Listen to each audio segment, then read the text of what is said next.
This is weird and awkward. And I don't really know what I'm doing. But a lot of people have reached out to make sure that I'm okay. Not because, but because they know I struggle with depression and anxiety and high blood pressure. And they understand that, like, sometimes when I make posts and stuff, it may almost always start shit. I don't know. I guess I question things too often. But one thing I never really question, and this is why I've struggled so much, like this week, is the fundamentals of like what it is to be a good person, or what it is to stand up for what you think or what you believe in.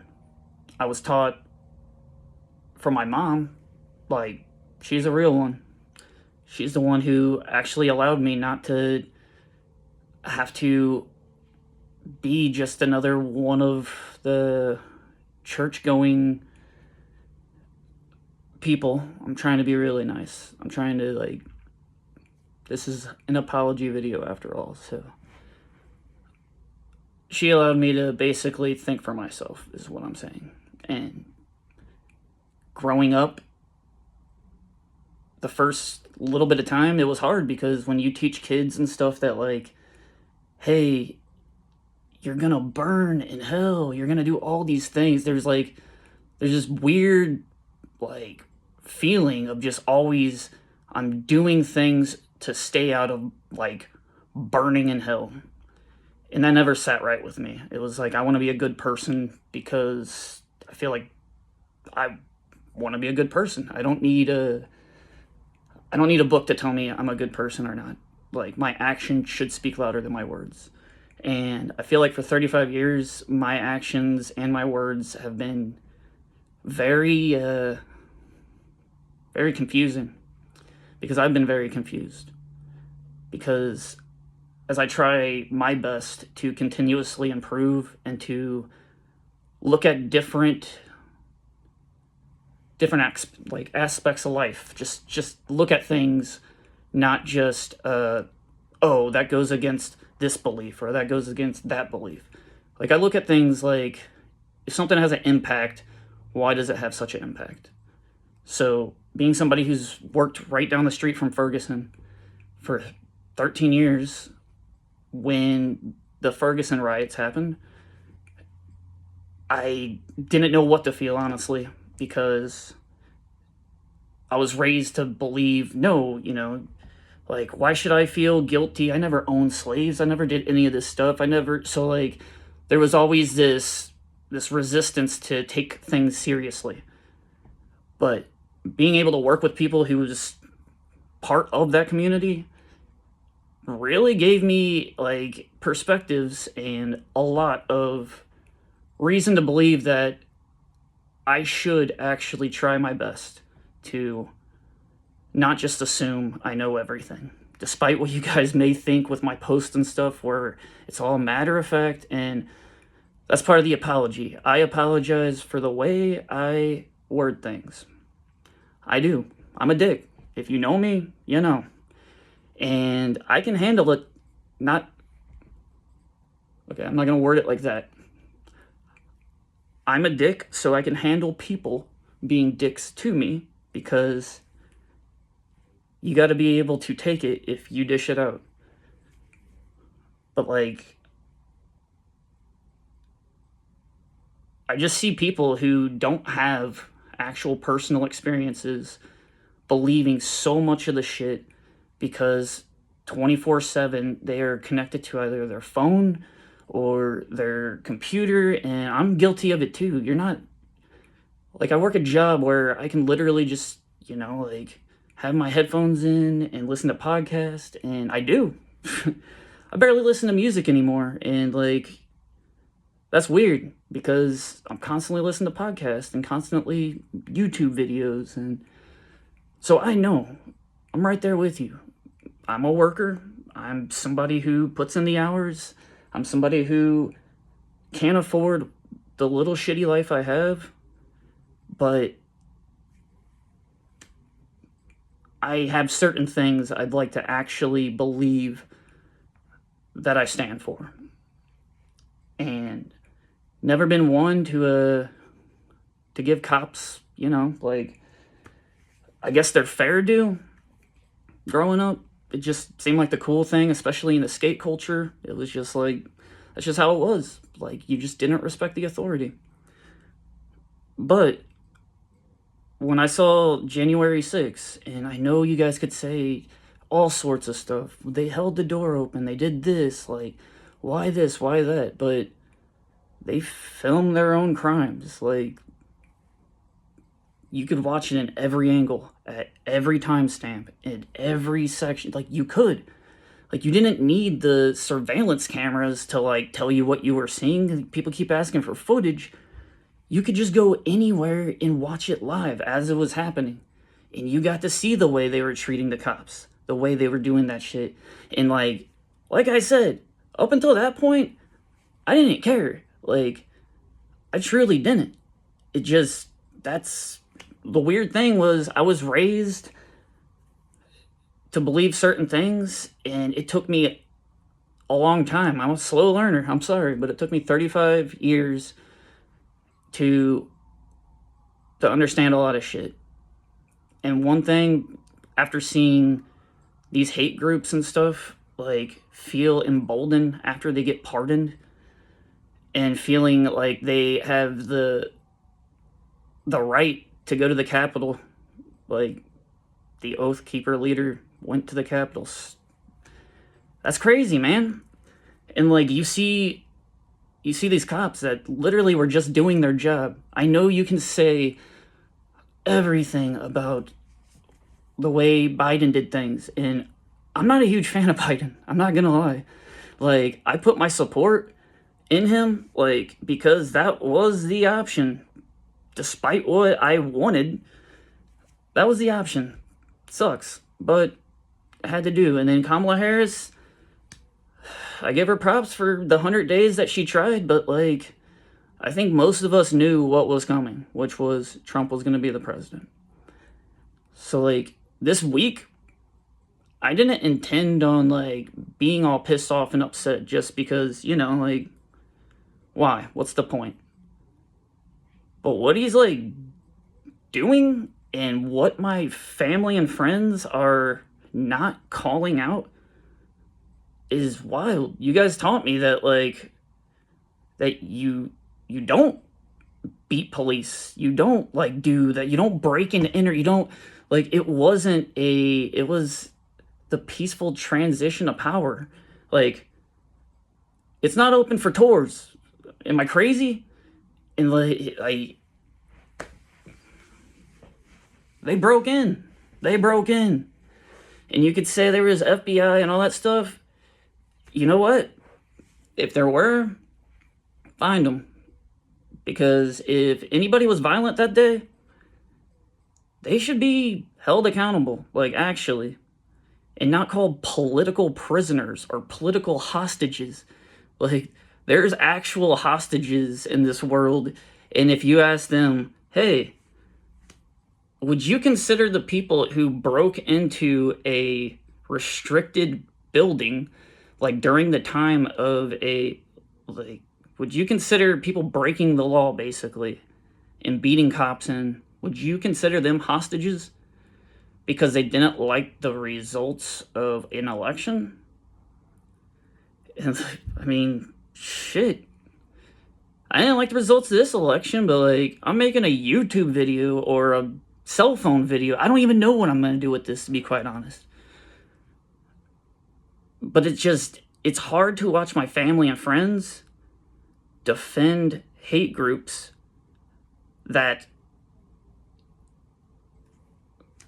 it's just hard to watch them defend this. Like, Oath Keepers, Proud Boys, all these people who now feel emboldened. And you know what? What's to stop the next kid who sees that, who, is like, I'm about to turn 18, can't wait to get a gun, can't wait to do this. And, my buddy's friend, we we really think it's cool to be a part of a hate group, like, because it owns the libs. It, like, it takes care of all the woke stuff, like all this crazy woke stuff, and it's just, the hell are you talking about? Like, why are we allowing this to just be normalized? Why can't you say, like, Trump, you won. We are so happy to have you as a president, but we put our foot down with pardoning people who beat cops to death and leaders of hate groups.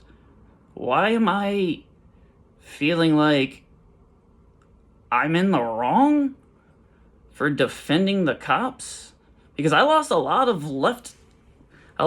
friends on the left when I did not support the approach of burning down and looting in Ferguson. I learned to understand the frustrations, and I learned to understand like how a boiling point can lead to stuff. But if you looted or burned down structures or stuff like that, if you beat cops who were just doing their jobs, not the ones who, were choking people to death with their knee on their throat, if you're just hurting people doing their job, even if you don't like their job or respect your job or their job, if you hurt those people, then yeah, like, no excuse. That's one of the, like, most obvious things. And Republicans, you guys call yourself the party of law and order. How was pardoning them law and order? And how is two wrongs make a right? Because I'm pretty sure you taught me that as well. Well, because so-and-so did something, we do it. But unless I'm, like, confused or something, those 4 years that we had did not warrant storming the Capitol. We're here, I was broke with Trump before, I was broke with Biden, and I'm still gonna be broke because we have billionaires making the rules, and I don't know. History would say that they haven't been very generous, so I guess we shall see. But I guess this is getting long. I don't know. If you've made it this far,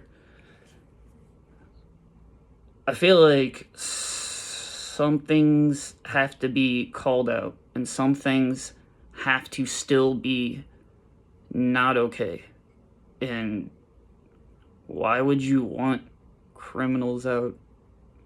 I know you're gonna say everything. He's rounding up criminals now, and I don't object when criminals get due justice. Like, that is how this has always worked.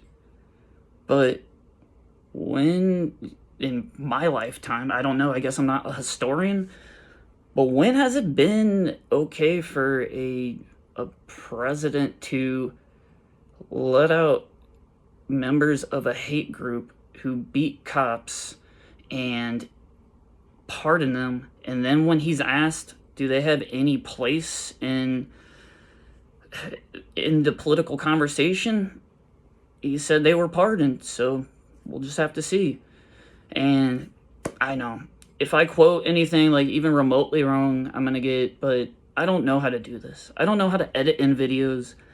And even if I did, you'd probably see like a logo of some, and it would be fake news or anything. So I'm not gonna tell you to do any of that stuff. I'm just gonna ask you, why aren't you saying and practicing what you preach when society has taught us, and friends of mine and family of mine, when I was a little bastard and would talk shit about cops as a kid, being a skateboarder, just being a little asshole, it was always, you gotta respect them, but they're just doing their job, what are you gonna do if, and yeah, I'm still feel weird, like, giving cops their due, but those Capitol Police people, they were overwhelmed, man, like the movie 300. Like, why are we rooting for the sympathizers of, and I won't say the Yahtzee word, but people with a lot of ideologies that align with certain hate groups. Why are we pretending that they're the good guys? I don't know. I think that's just where I put my foot down. I can't move on having a relationship with friends and family who justify because their political party didn't win and their leader said it was stolen, even though it went through countless, even with his appointed judges, it went through countless courts, and none of them found anything that would have changed the outcome of the election. It was not a stolen election, where they're like, every election has things here and there, and there's recounts, and there's a lot of other, like, there are, but once it's done, it's done, right? It's what I've done this week. Once it's done, and you'll say, well, it was too big to rig, blah, blah, blah, but, like, that didn't stop you guys from just saying it was rigged, it was stolen. And even if it was rigged and stolen, or even if it was, like, do we storm the Capitol and beat in police who are just trying to hold the line so that our freaking government can get through the peaceful transfer of power? Like, yeah, like, you could just straight up hate the results and bitch and make videos like this, but you guys acted like those 4 years you were going to lose everything. And from all the people I know who are acting all outraged because I have the audacity to make Facebook posts, because I have the audacity to, like, dish out this shit, and I'm a shit talker. Like, I have been that my whole life. But, like, you guys are not practicing any of this shit, dude. That's it. Are we cool with cops being beaten or not? I don't know. I think that's where I draw the line. Because I wasn't taught to respect that. And since I don't respect that, how can I respect the people who are telling me that that is all of a sudden justified? Because I didn't think it was justified for any reason. Love you guys. I'm engaged, and with the amount of people I am losing respect for, and people who are losing respect for me, is people are dropping fast. So it may be a small wedding, and hopefully with Trump, I can afford to have it. I hope so. I hope I can afford to have it.